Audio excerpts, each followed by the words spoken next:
직접 경험했든 파트너에게서 목격했든 에로티시즘에서 읽었든 넷플릭스에서 묘사된 것을 보았든 여러 오르가즘은 종종 수수께끼에 쌓여 있습니다. 안녕 얘들아, 환영 또는 환영, 나는 제니 임상 심리학 박사 인턴. 오늘 우리는 여러 오르가즘에 대한 진실에 대해 이야기할 것입니다.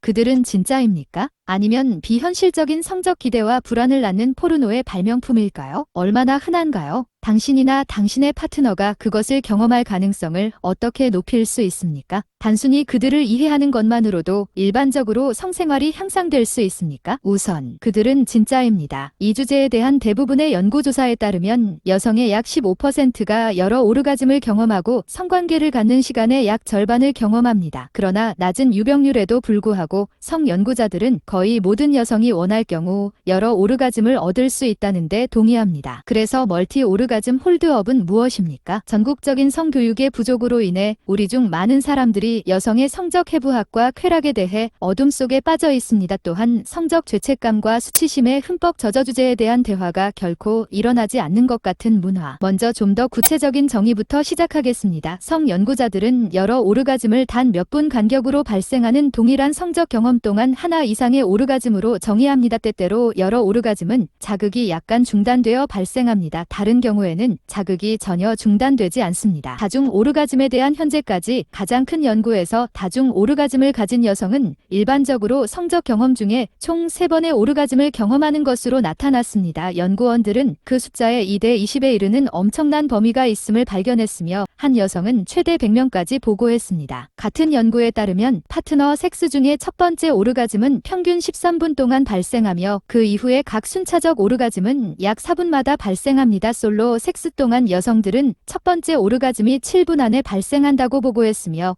각 오르가즘은 4분 미만으로 발생했습니다. 여러 오르가즘을 느끼기 위해 파트너가 필요하지 않습니다. 이것은 중요한 질문으로 이어집니다. 왜 두 번째, 세 번째, 네 번째, 심지어 5번째 오르가즘이 훨씬 더 빨리 도착합니까? 연구자들은 첫 번째 오르가즘으로 인한 혈류와 생식기 부종이 이후의 오르가즘을 더 쉽게 얻을 수 있기 때문이라고 생각합니다. 같은 연구에 따르면 첫 번째 오르가즘에 사용된 성적 자극 유형은 대부분 음액, 손가락이나 섹스토이였지만 두 번째 오르가즘은 침투성 섹스로 인해 발생할 가능성이 더 큽니다. 이것은 여성의 82% 이상이 오르가즘을 느끼기 위해 음액 자극이 필요하다는 일반적인 발견과 일치합니다. 우리가 그것을 올려놓는 받침대에도 불구하고 침투성 섹스는 여성이 절정에 이르게 하는 특히 효율적인 방법이 아닙니다. 적어도 처음에는 이 연구에 따르면 침투성 섹스는 첫 번째 클라이맥스 이후 여성 오르가즘에 대한 훨씬 더 가능성 있는 경로가 됩니다. 다중 오르가즘으로 식별되는 여성의 정서적 맥락과 심리적 특성을 이해하는 것도 도움이 됩니다. 이 연구에 참여한 여성들 중 긍정적인 기분, 편안한 느낌, 파트너와 정서적으로 연결되어 있다는 느낌이 여러 오르가즘의 필수적인 것으로 일관되게 평가되었습니다. 성적인 의사소통에 탁월하고 오르가즘을 돕는 데 관심을 보이는 신뢰할 수 있는 파트너를 갖는 것이 필수적입니다. 포르노스타 기술을 가진 파트너. 심리학적 관점에서 볼 때 연구에 따르면 다중 오르가즘 여성은 매우 다양합니다. 평균적으로 그들은 다중 오르가즘이 아닌 여성에 비해 성적으로 모험적이고 성적으로 독단적이며 성적으로 동기가 부여된다고 보고합니다. 그러나 이것은 모든 여성에게 해당되는 것은 아닙니다. 상당 부분이 다중 오르가즘이 아닌 여성과 동등한 수준의 성적 욕망과 동기 부여를 보고했습니다. 이것이 시사하는 바는 여성이 차트에서 벗어난 성욕을 가질 필요가 없고 항상 섹스에 대해 생각하고 끊임없이 자위하거나 여러 오르가즘을 느낄 수 있도록 완전히 성적으로 억제되지 않아야 한다는 것입니다. 대부분의 여성들이 여러 오르가즘을 경험하는데 방해가 되는 가장 큰 변수는 단순히 자신의 신체에 대한 지식과 이해가 부족하고 성적 자격이 부족하다는 것입니다. 여러 오르가즘이 좋지만 섹스가 믿을 수 없을 정도로 만족스러워지는데 반드시 필요한 것은 아니라는 점에 유의하는 것도 중요합니다. 한편으로는 여성과 파트너에게 몸과 마음이 할 수 있는 모든 것에 대해 교육하는 것이 중요합니다. 여성에게 즐거움과 해부학에 대한 정보를 제공하는 것이 중요합니다. 오르가즘 격차는 현실이며 해결해야 할 가치가 있습니다. 우리 모두는 남성의 63%에 비해 여성의 92%만이 이성의 파트너 섹스 중에 오르가즘을 느낀다고 보고하는 성적 풍경 이상을 받을 자격이 있습니다. 동시에 여러 오르가즘이 항상 마음을 사로잡는 섹스와 동일하지는 않습니다. 사실 연구에 따르면 친밀감, 파트너와의 정서 정서적 연결 감각 및 화학은 종종 오르가즘이 얼마나 많이 발생하는지보다 성적 만족을 더 잘 예측합니다. 테이크아웃. 이 정보를 사용하여 정보를 얻고 권한을 부여받으십시오. 실험하고 성적 호기심을 키우는 데 사용하십시오. 그러나 여러 오르가즘의 희생양이 되지 마십시오. 놓치는 것에 대한 두려움, 압력에 맞서 싸우십시오. 한 오르가즘에 대한 집중 이완 및 올바른 헤드스페이스 달성은 종종 이미 충분합니다. 궁극적으로 더 많은 것이 항상 더 좋은 것은 아니며 일반적으로 품질이 양보다 우선합니다.